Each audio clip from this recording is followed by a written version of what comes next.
Commander Jake Morrison watched the big screen on his ship's bridge. The alien faces from the Galactic Council looked back at him with their strange eyes. Some had 4 arms, others had skin like rocks, and a few looked like giant bugs. But they all had the same look on their faces. We're scared of humans. "The vote is final," said the council leader, a tall alien with blue skin and no nose.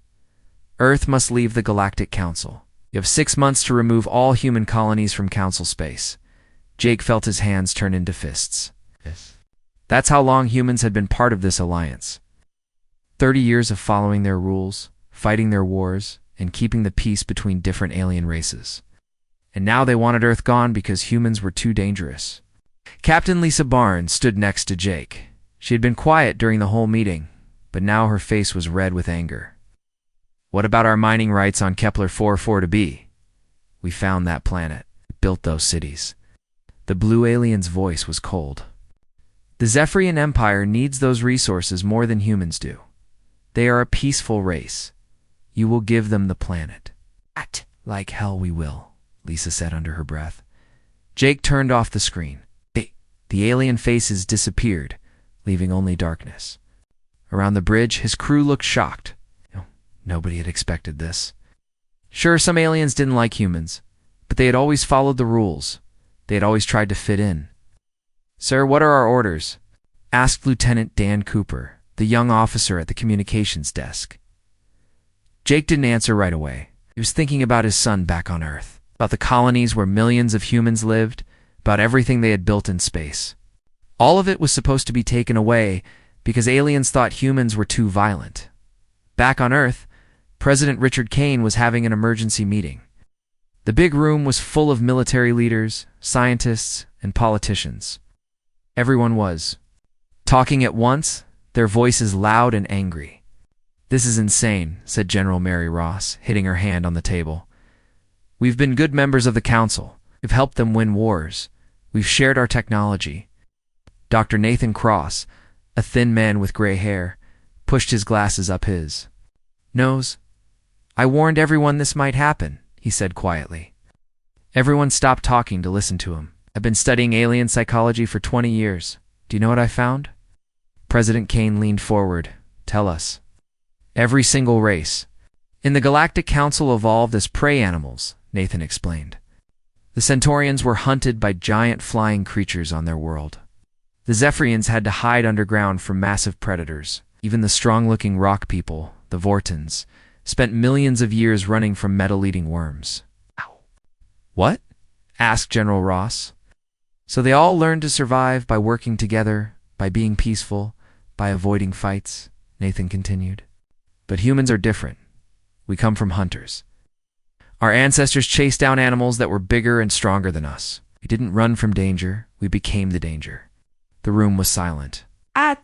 President Kane rubbed his forehead, feeling a headache. "Coming on! They're not kicking us out because we broke their rules," Nathan said. "They're kicking us out because deep down, in their animal brains, they know what we are. We're predators. And no matter how civilized we act, that scares them." Admiral Helen Morris, an older woman with short gray hair, spoke up. "Mr. President, if we're leaving the council, we need to think about what comes next. Our whole economy depends on alien trade routes. Our technology uses their knowledge. Our colonies get protection from their fleets." Kane nodded slowly. "Do you suggest?" "Protocol 7, Helen said. The room got even quieter. Protocol 7 was a secret plan that nobody liked to talk about.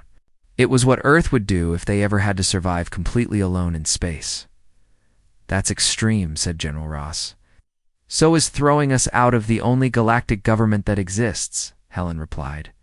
"If they want us gone, fine, but we're not going to crawl away and hide. We're going to show them what humans can do when nobody is holding us back." Meanwhile, on the mining colony at Kepler 44b, engineer Pete Davis got the news from Earth. He was in charge of the whole operation, overseeing the extraction of rare metals that powered human starships. The colony had 15,000 people, including families with children who had been born there. "Pack everything," Pete told his assistant, Carol White. "Earth says we have to leave." Carol looked confused. Leave? Why? This is our home. Pete showed her the message from Earth. As she read it, her face changed from confusion to anger to something harder. The Zephyrians want our planet, Pete explained. The Council is giving it to them. After everything we built here, Carol asked. She looked out the window at the city they had constructed over 10 years. Tall buildings reached toward the alien sky. Parks and schools were filled with human children playing. It was a real home, not just a mining operation. That's what the message says, Pete replied. But there's something else. Earth is activating Protocol 7. All colonies are to prepare for complete independence from alien support. Carol had heard whispers about Protocol 7 in the military. It was supposed to be a doomsday plan, something they would only use if humanity faced extinction. What does that mean for us? She asked. Pete was quiet for a moment, then he smiled. But it wasn't a happy smile. It was the kind of smile a wolf might have when it stopped pretending to be a dog. It means we're not leaving, he said. And if the Zephyrians want this planet, they're going to have to take it from us. Across human space, the same conversation was happening on dozens of worlds. Colony leaders read the orders from Earth and made the same decision. They weren't running away. They weren't giving up everything they had built. The galaxy wanted to see what humans were really like when they stopped following alien rules. They were about to find out. On Earth. President Kane signed the order that would change everything. With one signature, he cut all ties with the Galactic Council. No more shared technology. No more peaceful cooperation. No more pretending to be something they weren't.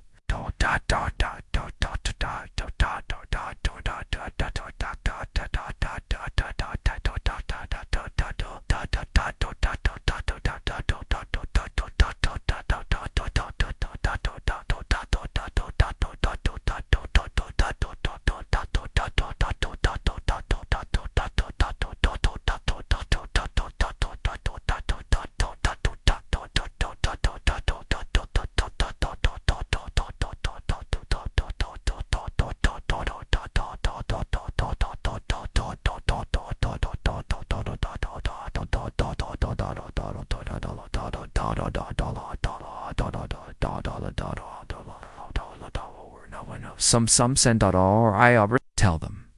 The galaxy just made the biggest mistake in its history. Tell them it's time to show the universe what apex predators look like when they stop playing nice. Ow. The message went out across space, reaching every human settlement from the inner colonies to the frontier worlds. And in dark rooms across human space, scientists and soldiers began working on projects that had been banned by the Galactic Council. Projects that would make the aliens understand why their ancestors had learned to fear the dark. The galaxy had wanted humanity gone. Soon, they would wish they had never made that choice. 5 years had passed since Earth's cut all ties with the Galactic Council. The galaxy expected humanity to crawl back begging for help and trade. Instead, something much worse had emerged from the darkness of human space. Dr. Karen Wells stood in her laboratory on Luna Station, looking at the machine that would change everything. It was called a quantum tunnel drive, and it could do something that scared even her. While alien ships had to use the old jump gates that the Council controlled, human ships could now cut holes directly through space itself. I'll run the test again. Karen told her assistant, Dr. Bob Martinez. Bob was nervous. The last 3 tests had worked, but this technology broke every rule of physics that aliens thought was impossible to break.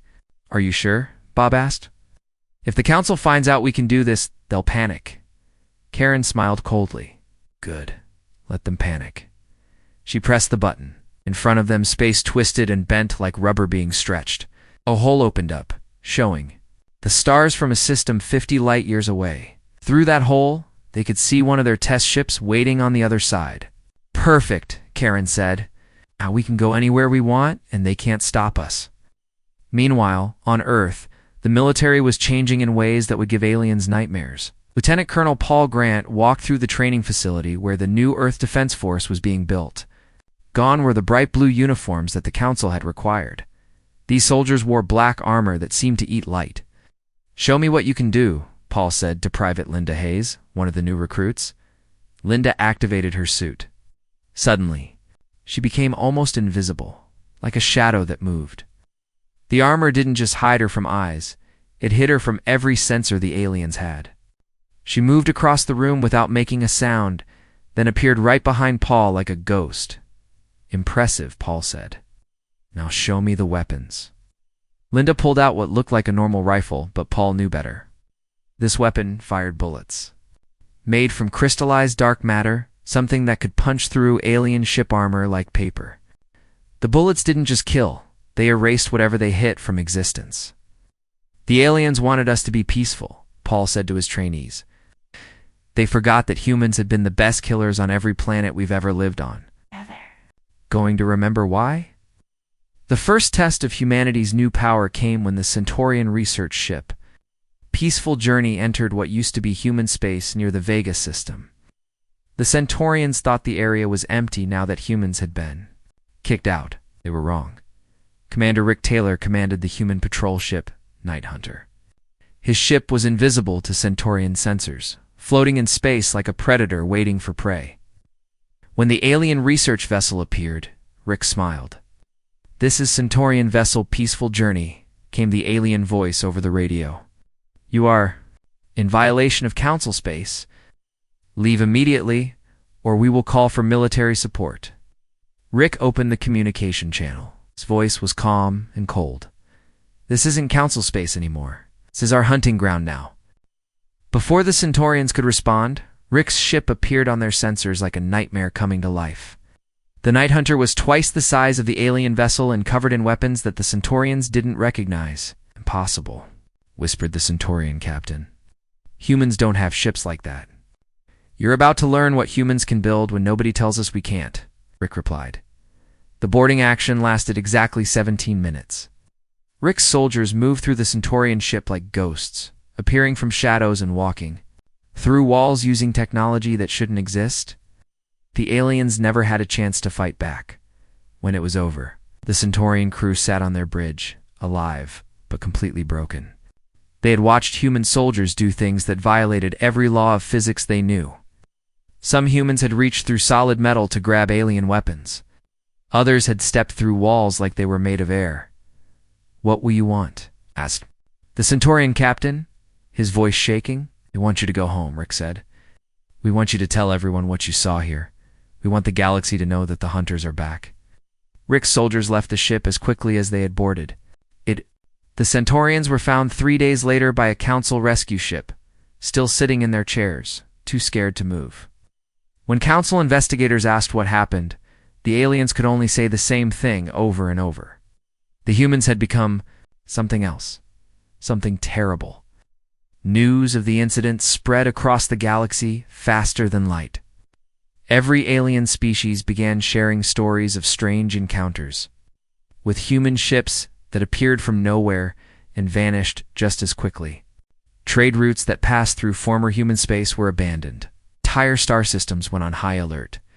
Captain Steve Parker commanded the most feared human ship in space, the ESS Wraith. His vessel could exist in normal space and hyperspace, at the same time making it impossible for aliens to track or fight. The ship had been built using principles that the Council had banned as too dangerous. Parker's mission was simple: make the aliens afraid. Every week he would appear in a different system, always near alien colonies or trade stations. He never attacked, never threatened anyone directly. He just appeared, stayed long enough for the aliens to see him, then vanished. The psychological effect was devastating. Alien parents told their children stories about the ghost ship that could appear anywhere. Traders refused to travel routes where the Wraith had been seen. Military commanders demanded extra patrols, but their ships could never catch something that didn't fully exist in their reality. "Fear is a weapon," Parker told his crew as they watched an alien freighter change course to avoid them. "The Council wanted us gone because they were afraid of us. Now we're going to show them what real fear looks like." Back on Earth, Admiral Helen Morris reviewed reports from across human space. Every colony was now independent and growing stronger. Every human ship was equipped with technology that made alien vessels look like toys. Every day, humanity was becoming something that the galaxy had never seen before. They thought they were casting out a troublesome member, Helen said to her staff. They didn't realize they were removing the only thing that was keeping us civilized. Dr. Amy Cole, the new head of the Alien Studies Division, had been mapping every weakness of every alien species in the galaxy. The Zephyrians broke down when separated from their hive mind. The Vortons cracked when exposed to certain sound frequencies. Every race that had voted humanity out now found their deepest fears being studied in human laboratories. The funny thing, Amy said while reviewing her research, is that we tried so hard to fit in with them. We followed their rules, adopted their peaceful ways, pretended we weren't what we actually are. Now that we've stopped pretending, we're becoming everything they were afraid we might be. The galaxy was learning a hard lesson about apex predators when you try to remove them. From your territory, you don't make yourself safer. You just make them hungry. And humanity was very, very hungry. The Andromedan Trade Federation made their biggest mistake on a Tuesday morning when they decided to claim the human colony of New Houston. Admiral Zektar, a massive alien with 6 arms and skin like metal, brought 200 of the Federation's best warships to enforce their claim. The humans are gone, Zektar told his fleet commanders over the communication system. The Galactic Council gave us this system. We will take it by force if needed. What Admiral Zektar didn't know was that Captain Steve Parker had been waiting for someone to try exactly this. The ESS Wraith hung in space near New Houston, invisible to all Federation sensors. Parker watched the alien fleet arrive and smiled. 12 ships, Parker said to his crew. That's all we need. His communications officer, Lieutenant Kate Wilson, looked worried. Sir, they have 200 ships. Even with our technology, those aren't good odds. They're not fighting 12 ships, Parker replied. They're fighting 12 nightmares. The battle began when Federation forces demanded the human colonists surrender. The colonists, led by Governor Frank Miller, sent back a simple message. Come and take it. Admiral Zektar ordered his fleet to surround the planet. 200 alien warships moved into formation, their weapons charging up to blast the human settlements from orbit. It should have been easy, should have been over in minutes. Instead, something impossible happened. The first Federation ship simply vanished. One moment it was there, the next moment there was empty space where it had been. Oh no. Explosion, no. Debris, nothing. The ship and its crew of 400 aliens had just stopped existing. Report, Admiral Zektar shouted into his communicator. Unknown, sir, came the panicked reply from his sensor operator. The ship was there, then it wasn't. Our instruments show no weapons fire, no energy signatures, nothing. Before Zektar could respond, 3 more ships disappeared, then 5 more.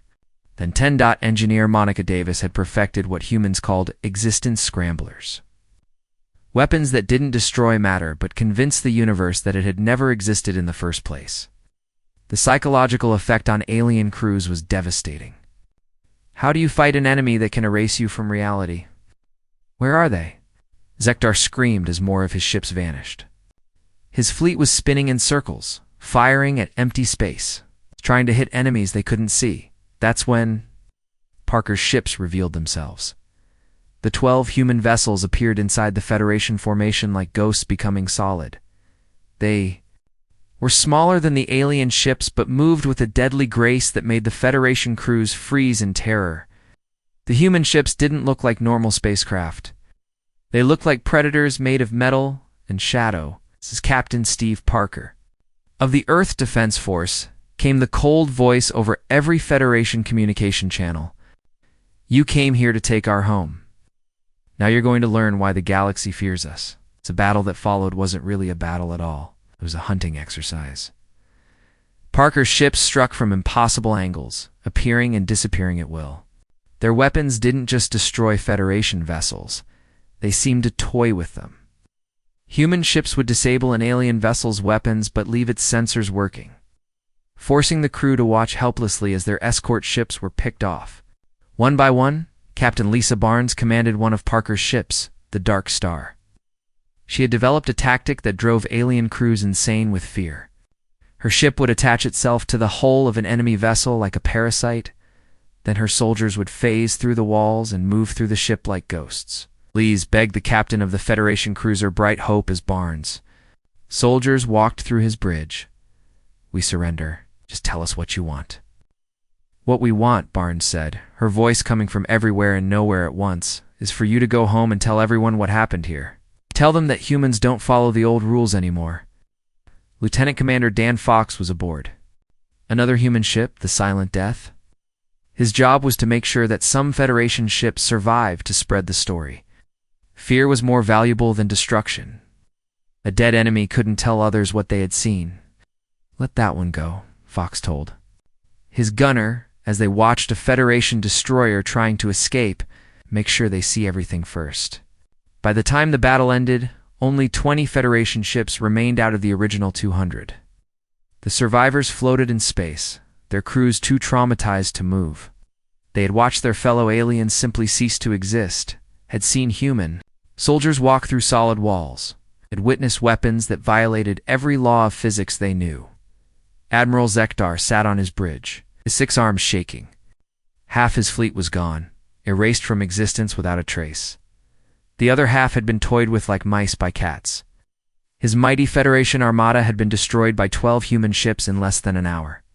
"How?" he whispered. "How is this possible?" Captain Parker's face appeared on Zektar's main screen.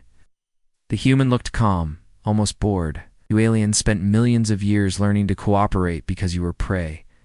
We spent millions of years learning to hunt because we were predators. The Galactic Council tried to make us forget what we are. It just reminded us." The image changed to show the colony of New Houston, still intact, still protected.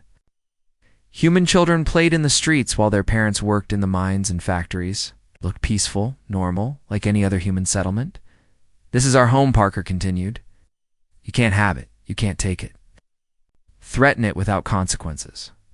The galaxy wanted us gone because we were too dangerous. Now you know what dangerous really looks like?" The surviving Federation ships limped away from New Houston, carrying news that would terrify the entire new galaxy. Within days, every alien civilization knew the truth.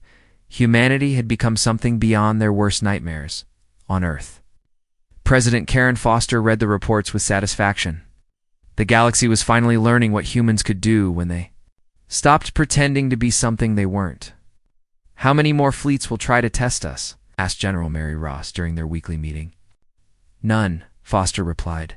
"Fear spreads faster than any fleet. By next month, no alien military will dare enter human space. They'll be too busy protecting their own worlds from the monsters they think we've become." Dr. Nathan Cross studied the psychological profiles of the Federation survivors. The aliens showed all the signs of prey animals who had encountered an apex predator. Some couldn't sleep.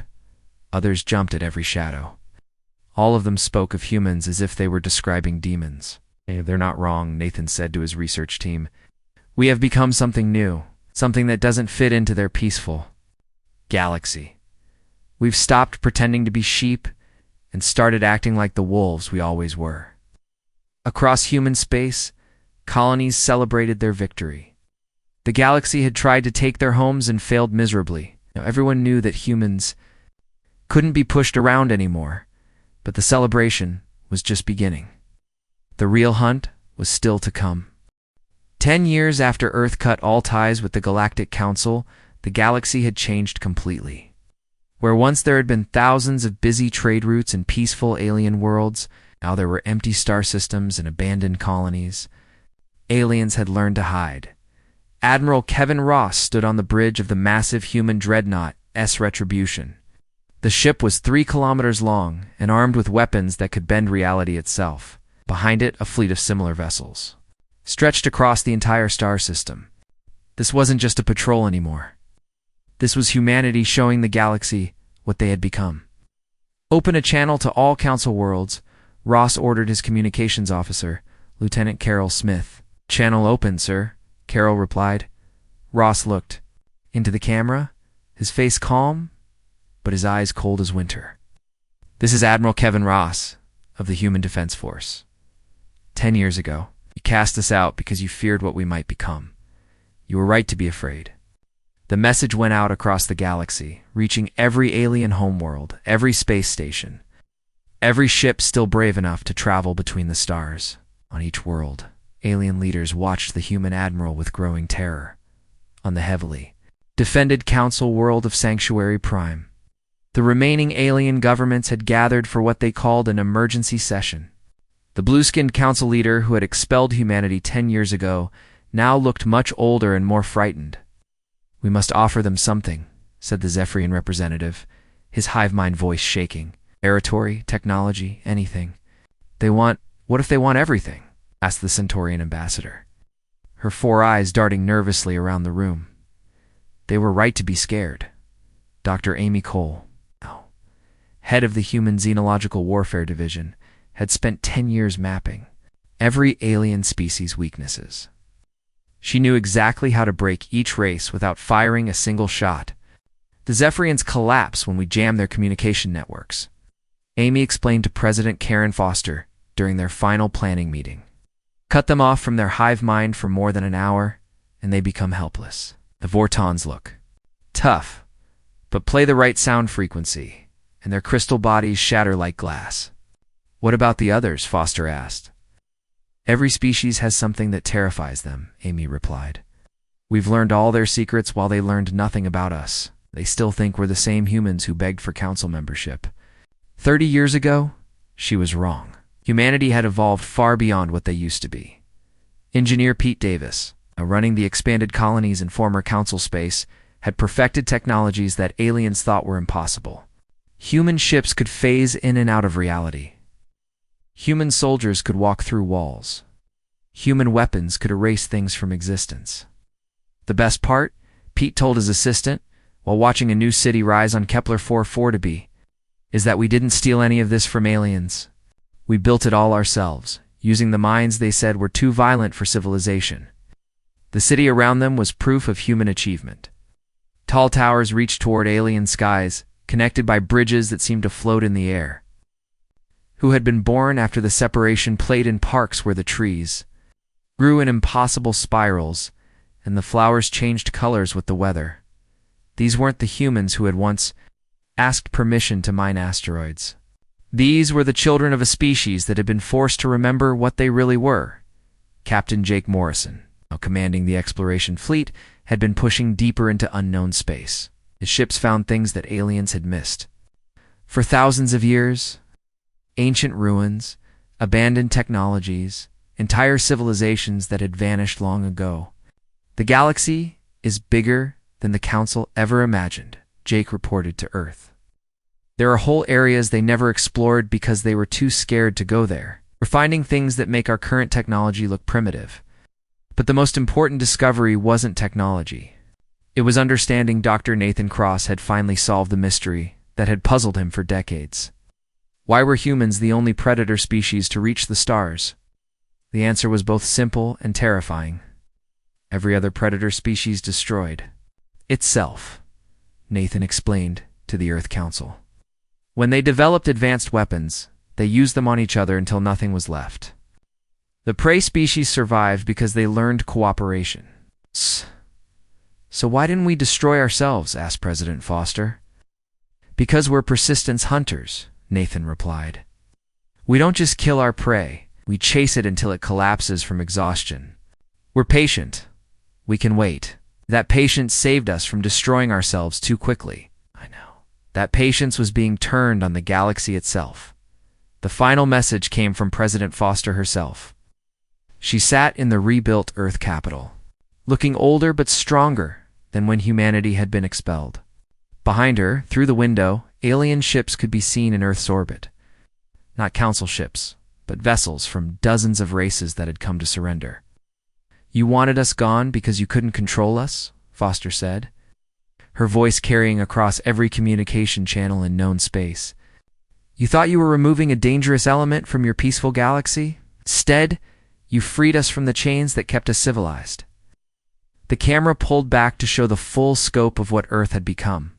The planet itself was now surrounded by defensive stations that looked like weapons of war, ships that defied physics hung in the darkness between the stars.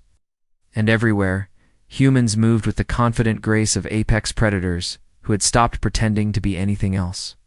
"Your ancestors developed cooperation as a survival strategy," Foster continued. "Because somewhere in the dark between stars, There was always something hunting you. For 10 years, you forgot that truth. You thought you had made yourselves safe. By casting out the hunters, the transmission showed images from across the galaxy. Empty alien colonies, where the inhabitants had simply vanished one day. Raid routes that no one dared to travel. Entire star systems that had gone dark and stayed dark. We didn't conquer you, Foster said. We didn't need to. We just reminded you what you really are. Prey animals. Prey animals hide when predators are hunting. The message ended with a final image. Earth no longer the blue marble that had once begged for acceptance, but a dark sphere wrapped in energy fields and surrounded by ships that shouldn't exist. The home of a species that had tried to fit in with the galaxy's peaceful races and been rejected. Now the galaxy belonged to the hunters. Lieutenant Commander Dan Fox, watching from his ship near the edge of Council space, smiled as he read the final reports. Alien civilizations were abandoning their outer colonies, pulling back to their heavily defended core worlds. Trade had stopped. Exploration had ended.